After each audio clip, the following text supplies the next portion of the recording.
At 10:30 a.m. on April 7, 1943, First Lieutenant James Sweat saw 150 Japanese aircraft approaching Guadalcanal.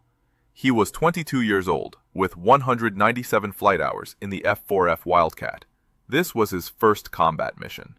The formation included 67 Val dive bombers, escorted by 110 Zero fighters, the largest Japanese air raid since the Battle of Midway 9 months earlier. Marine Fighter Squadron VMF-221 had arrived at Guadalcanal just 63 days before. Sweat had flown only routine patrols since February. No enemy contact, no action. On April 7th, he'd already completed 2 uneventful morning patrols. When the scramble order came at 10:20 a.m., he expected another false alarm. Intelligence reported increased Japanese radio traffic, but false alarms happened daily.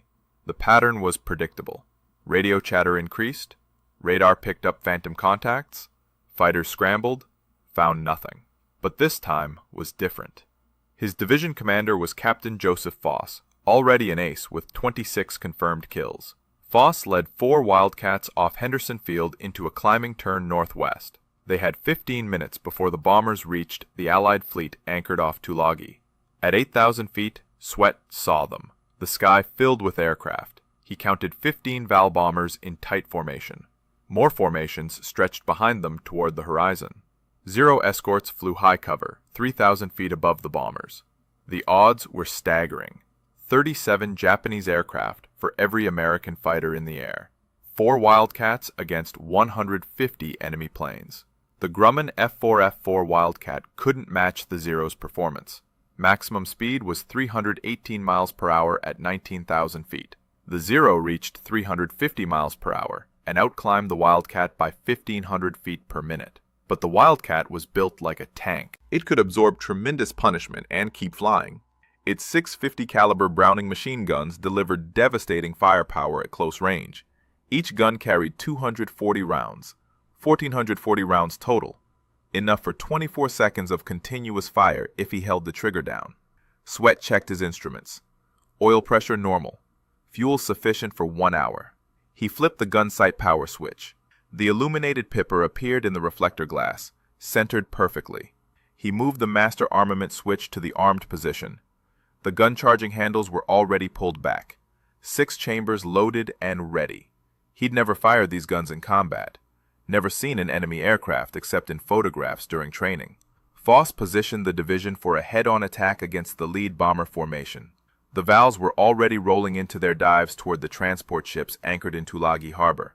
Sweat followed Foss down through 8,000 feet. At 400 yards, Foss opened fire. His tracers arced toward the lead Val. The bomber's engine exploded in a ball of orange flame. It nosed over sharply and plunged into the water below. Sweat selected the second Val in the formation, range 350 yards, closing fast. He centered the pipper on the cockpit and squeezed the trigger. The Wildcat shuddered violently as all 6 guns fired simultaneously. Spent brass casings ejected from the wing ports. The Val's canopy shattered. The bomber rolled inverted and dropped away, trailing smoke. His first kill. Would this rookie pilot survive what happened next? Please hit the like button. It helps these stories reach more people. And subscribe. Back to Sweat's cockpit. He shifted aim to another Val and fired again. A 3-second burst. The bomber's left wing separated cleanly at the root. 2 kills in 40 seconds. He pulled hard right to avoid a Zero diving from above.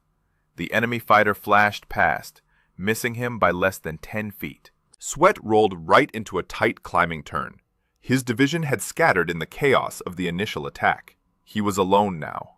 Below him, the remaining Vals continued their bombing runs toward the ships. Sweat pushed the stick forward and dove after them. His airspeed climbed rapidly past 400 miles per hour. The Wildcat's control surfaces stiffened with the increased airflow. He aimed at the nearest Val and fired a short burst. The bomber exploded. 3 kills in less than 6 minutes. Sweat pulled out of the dive at 2,000 feet and scanned the sky for more targets. His heart pounded, but his hands remained steady on the stick. The training had worked. Hundreds of hours in the cockpit had prepared him for this moment.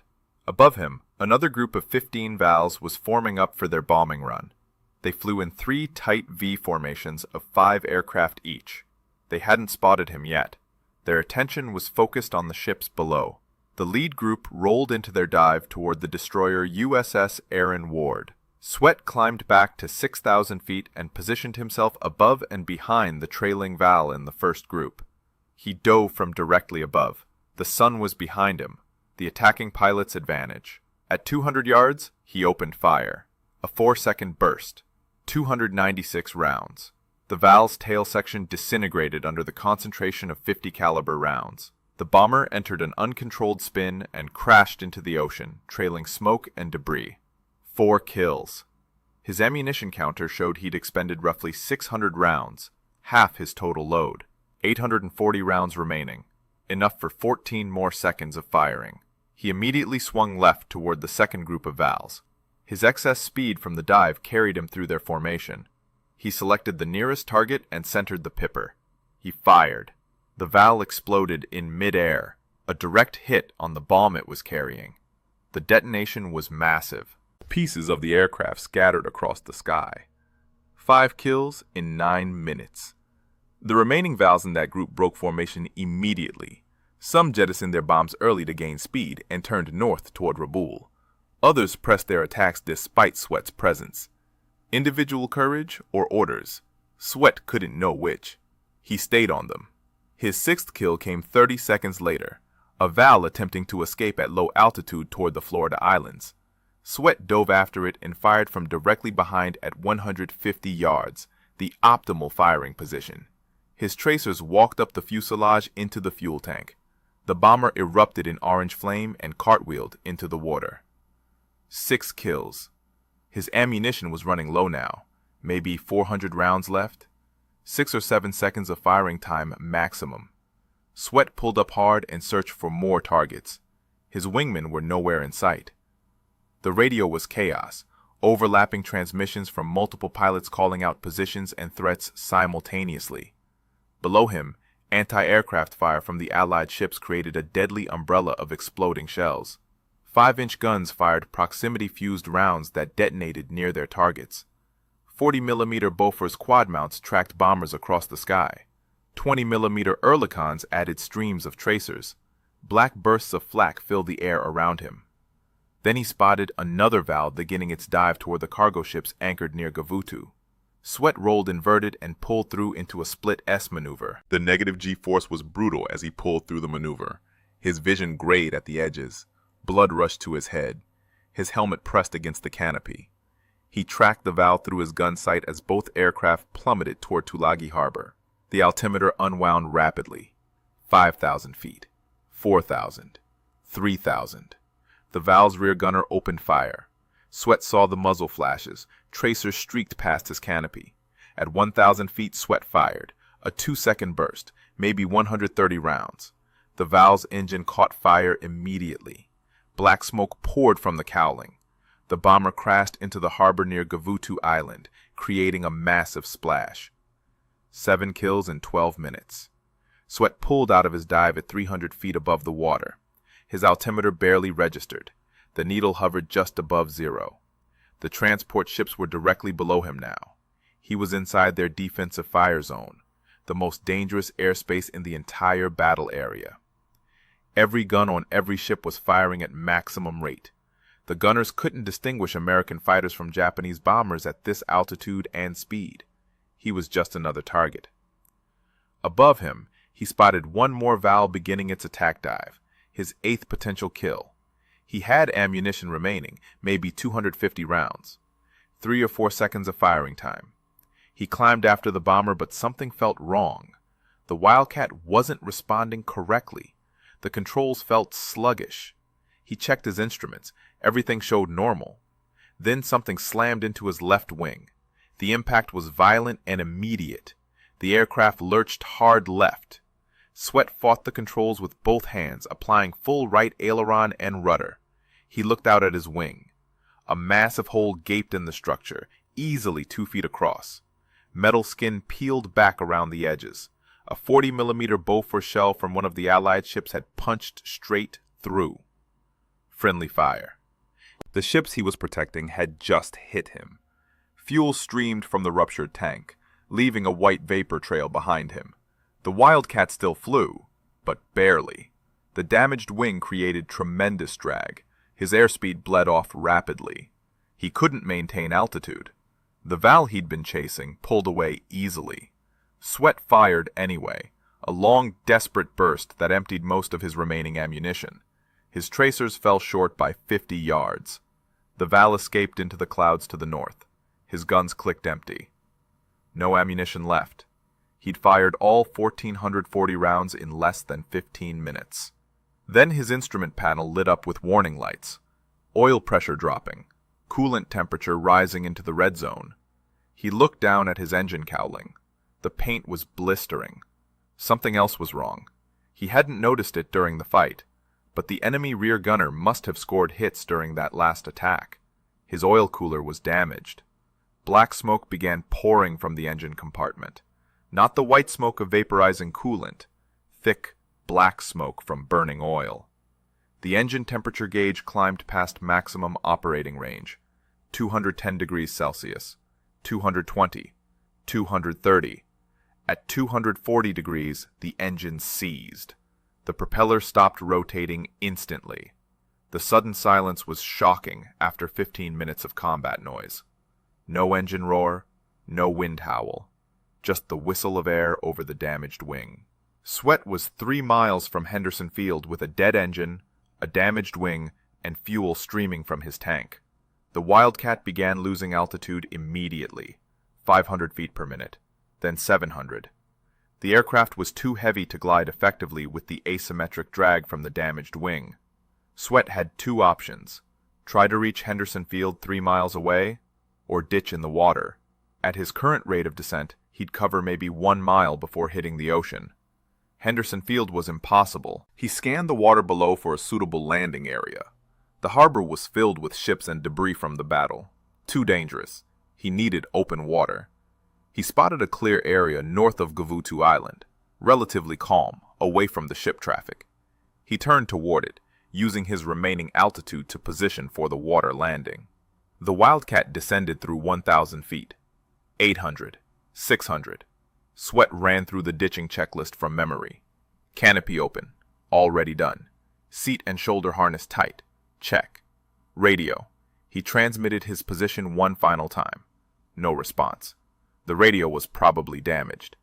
He loosened his oxygen mask but kept it attached. At 400 feet, he realized he'd made a critical error. He'd forgotten to jettison his canopy. The open canopy would catch water during the ditching and flip the aircraft inverted. He reached up and released the canopy locks. The plexiglass canopy tore away in the slipstream and tumbled behind him. At 200 feet, he prepared for impact. The water approached rapidly. He held the nose slightly high to keep the tail down. The tail struck first, exactly as trained. The impact was tremendous despite his preparation. The deceleration threw him forward against his shoulder harness. His face smashed into the instrument panel. His nose broke instantly. Blood poured down his face, filling his oxygen mask. The Wildcat bounced once on the water, then settled. Water rushed into the cockpit immediately. The aircraft was sinking fast. Sweat released his shoulder harness and tried to stand. He couldn't move. Something held him down. His parachute. The shroud lines had deployed somehow during the ditching. The lines wrapped around his legs and the control stick. He was tangled. The water rose past his knees, past his waist, past his chest. He pulled desperately at the lines, but they only tightened. The Wildcat's nose tilted forward as water filled the engine compartment. The aircraft was going under. The water reached his neck. He took one final deep breath as the water covered his head. Underwater, everything was dark and chaotic. The parachute canopy had partially deployed and wrapped around him like a shroud. He couldn't see, couldn't breathe. His lungs began to burn. He fumbled for his survival knife, standard issue on his belt. His fingers found the handle. He pulled it free and began cutting the shroud lines. 1 line. 2 lines. 3. The lines were thick nylon. The knife was sharp, but cutting underwater was difficult.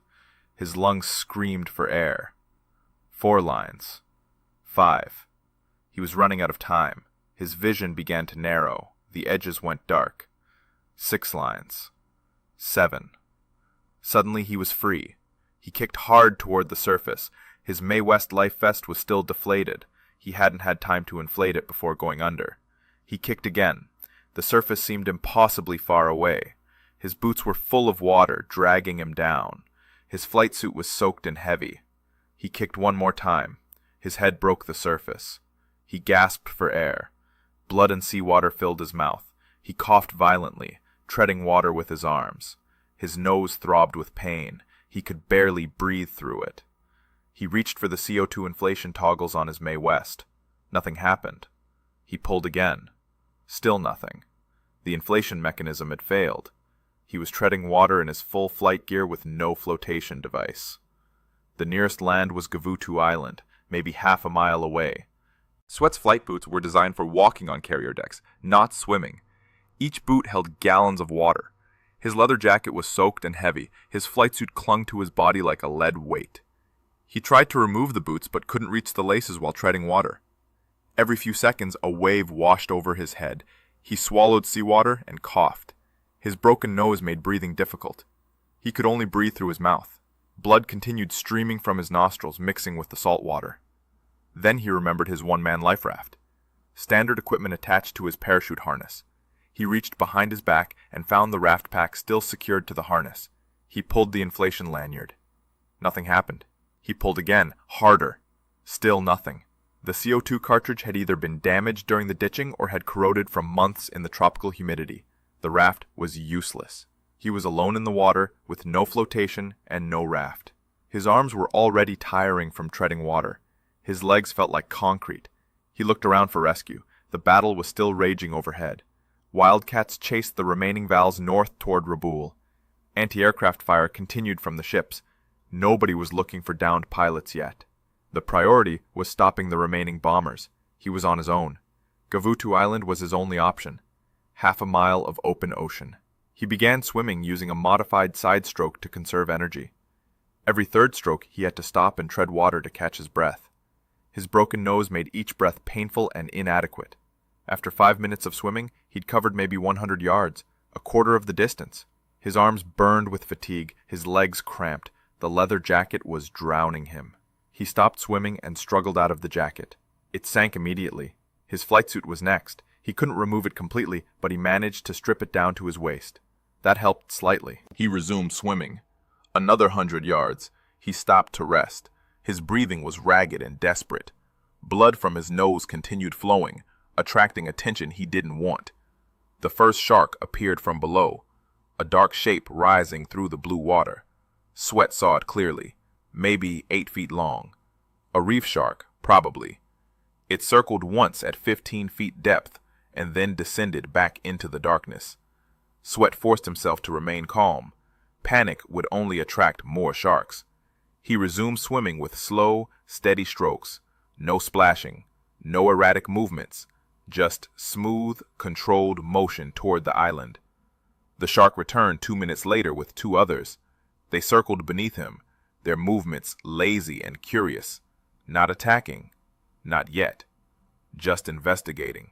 Sweat was 200 yards from Gavutu when exhaustion overwhelmed him. His arms wouldn't respond anymore. His legs had stopped kicking. He was simply floating, held barely above water by the air trapped in what remained of his flight suit. The shark circled closer now, 10 feet below instead of 15. He tried to kick them away but had no strength left. His vision began to narrow again. The edges went dark. He was going to drown within sight of land, or the sharks would finish him first. Then he heard an engine, a boat engine. He tried to turn his head toward the sound but couldn't. His neck muscles had given up. A voice shouted something. American. He tried to respond but only managed a weak cough. Strong hands grabbed him under the arms and hauled him from the water. Coast Guard. A rescue boat from one of the patrol stations.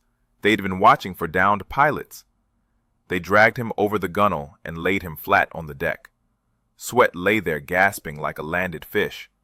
Blood and seawater poured from his nose and mouth. One of the Coast Guardsmen examined him quickly. The Coast Guardsman's assessment was quick and professional. Broken nose, multiple contusions, possible concussion, severe exhaustion, and near drowning. But alive. Sweat tried to sit up, but the guardsman pushed him back down. Stay still. The boat turned toward Tulagi and opened the throttle. The ride took 8 minutes. They pulled alongside a dock where a Navy medical corpsman waited with a stretcher. Sweat refused the stretcher. He stood on his own, though his legs barely supported him. The corpsman led him to a medical tent. Inside the tent, the corpsman cleaned the blood from Sweat's face and examined his nose. Definitely broken. Probably happened when his face hit the instrument panel during the ditching. The corpsman packed Sweat's nostrils with gauze and wrapped his head with bandages. Sweat looked like a mummy.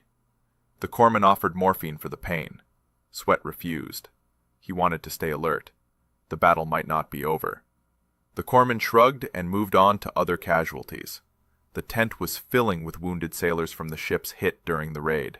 Sweat walked outside and found a jeep heading back to Henderson Field. The driver was a Marine supply sergeant who'd watched the battle from the ground. The sergeant asked Sweat if he'd seen the pilot who shot down all those Vals. Sweat said nothing. The jeep ride took 20 minutes over rough coral roads. They arrived at Henderson Field at 11:45 a.m., 75 minutes after Sweat had taken off. It felt like 75 hours. Captain Foss was waiting on the flight line. His Wildcat sat on the hardstand with its guns empty and engine still ticking as it cooled. Foss had landed 10 minutes earlier. He saw Sweat climb out of the jeep and walked over immediately. Foss looked at Sweat's bandaged head and asked if he was okay. Sweat nodded. Foss asked how many Vals Sweat had shot down. Sweat said 7, maybe 8. He wasn't certain about the last one. Foss stared at him for several seconds without speaking. Then Foss called over the squadron intelligence officer. The intelligence officer was a first lieutenant named Morrison. He carried a clipboard and a detailed map of Tulagi Harbor. Morrison interviewed Sweat for 30 minutes, asking for specific details about each kill. Time, location, aircraft type, attack angle, observed results. Sweat described each engagement as accurately as possible. Morrison marked each location on his map. The geography matched witness reports from the ships and from other pilots. Morrison counted the marks on his map. 7 confirmed kills, all within 15 minutes, all on Sweat's first combat mission. Morrison looked up from his clipboard and asked Sweat his age. 22, Sweat replied. Morrison wrote that down. He asked how many combat missions Sweat had flown before today. 0, Sweat said. This was his first. Morrison stopped writing and looked at Sweat again. First mission? Sweat confirmed. First combat mission. Morrison shook his head slowly. He'd been an intelligence officer for VMF 221 since its formation. He'd debriefed hundreds of combat missions. He'd never heard of anyone becoming an ace on their first mission. Never heard of 7 kills in 15 minutes. Never heard of anything like this. The news spread through Henderson Field within an hour. 7 kills. First mission. Shot down by friendly fire. Ditched in shark-infested water. Nearly drowned. Rescued at the last moment. Other pilots came to see Sweat. Some congratulated him. Others just wanted to verify the story was real. By evening, every pilot on Guadalcanal knew the name James Sweat. Within a week, every naval aviator in the Pacific would know it too. But the recognition was just beginning. Admiral William Halsey heard the report 3 days later. Admiral William Halsey commanded all Allied forces in the South Pacific. He'd seen thousands of combat reports. Pilot claims were often inflated. Adrenaline and confusion made accurate counting difficult. But Sweat's 7 kills were confirmed by multiple sources. Ship observers with binoculars, other pilots. Gun camera footage would have been ideal, but the F4F4 didn't carry cameras. The physical evidence was undeniable. 7 Japanese Val bombers crashed within visual range of the fleet, all within the 15-minute window of Sweat's engagement, all matching his described attack patterns and locations. Halsey recognized exceptional performance when he saw it. On April 10th, just 3 days after the battle, he personally recommended Sweat for the Medal of Honor. The citation would note 7 confirmed kills in a single mission, shot down by friendly fire while defending the fleet, successfully ditched, and survived. The recommendation went up the chain of command, through SINCPAC to the Secretary of the Navy. The Medal of Honor required presidential approval.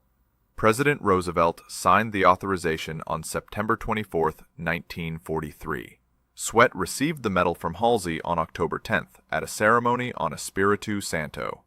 The medal ceremony attracted attention from war correspondents. Sweat's story embodied everything the American public wanted to hear in 1943. Young Marine pilot, first combat mission, 7 enemy aircraft destroyed, survived impossible odds. The story appeared in newspapers across the United States. Life magazine ran a feature article with photographs. Sweat became a symbol of American fighting spirit. Other naval aviators began using his name as a benchmark. To do a Jimmy Sweat meant to achieve ace status in a single mission. It became the ultimate goal for every fighter pilot in training. But Sweat didn't stop flying combat missions. He returned to VMF 221 and continued flying from Henderson Field and later from other bases as the war moved north. By August 1943, he'd accumulated 15.5 confirmed kills. The half kill came from sharing credit with another pilot on a bomber they both attacked. He was shot down 2 more times, once over Vella La Vella in the Solomon Islands, the second time over Rabaul. Both times he survived. The second shoot-down resulted in a 3-day ordeal in the jungle before friendly natives found him and paddled him back to Allied lines in a dugout canoe. Sweat rotated back to the United States in late 1943 for instructor duty. He trained new fighter pilots at Naval Air Station Jacksonville in Florida. He taught them everything he'd learned. Attack from above and behind when possible. Short bursts conserve ammunition. Never follow a damaged enemy all the way to the water. You become vulnerable. Watch for friendly fire when operating near ships. Always know your fuel state and the location of the nearest friendly airfield. Most importantly, stay calm. Panic kills more pilots than enemy fire. After the war ended in August 1945, Sweat remained in the Marine Corps Reserve. He flew F-4U Corsairs during the Korean War, though he saw no combat. He retired from the Marine Corps Reserve as a colonel in 1970. By then, he'd logged over 5,000 flight hours in military aircraft. He settled in Northern California and rarely spoke about his Medal of Honor or his April 7th mission. When asked about that day, he typically said he'd been lucky. Right place, right time. Good training. Nothing more. James Sweat died on January 15, 2009, at age 88. He was buried with full military honors at Quantico National Cemetery in Virginia. His funeral was attended by hundreds of Marines, naval aviators, and family members. Many of the attendees were pilots who trained under him or studied his tactics. The Medal of Honor citation was read aloud during the service. It described his actions on April 7, 1943, in precise detail. 7 enemy aircraft destroyed. Continued fighting despite damage to his aircraft. Successfully ditched and survived. The citation concluded with a phrase that defined Sweat's entire military career: extraordinary heroism and disregard for his own safety. The April 7th raid on Tulagi was the last major Japanese air offensive in the Solomon Islands campaign. The Japanese lost 42 aircraft that day. American losses were 7 fighters. Sweat personally accounted for 1/6 of all Japanese losses. His performance that day influenced tactical doctrine for the rest of the war. Flight instructors used his engagement as a case study in effective fighter tactics. Attack decisively, conserve ammunition, maintain situational awareness, accept calculated risks, but don't be reckless. These principles became standard training for all Marine fighter pilots. The impact of Sweat's mission extended beyond tactics.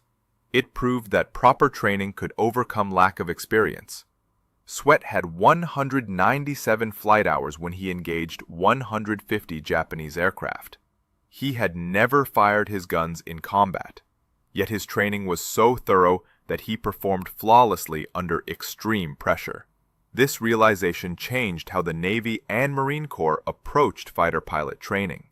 More emphasis on gunnery, more focus on tactical decision-making under stress, more realistic combat scenarios during training flights.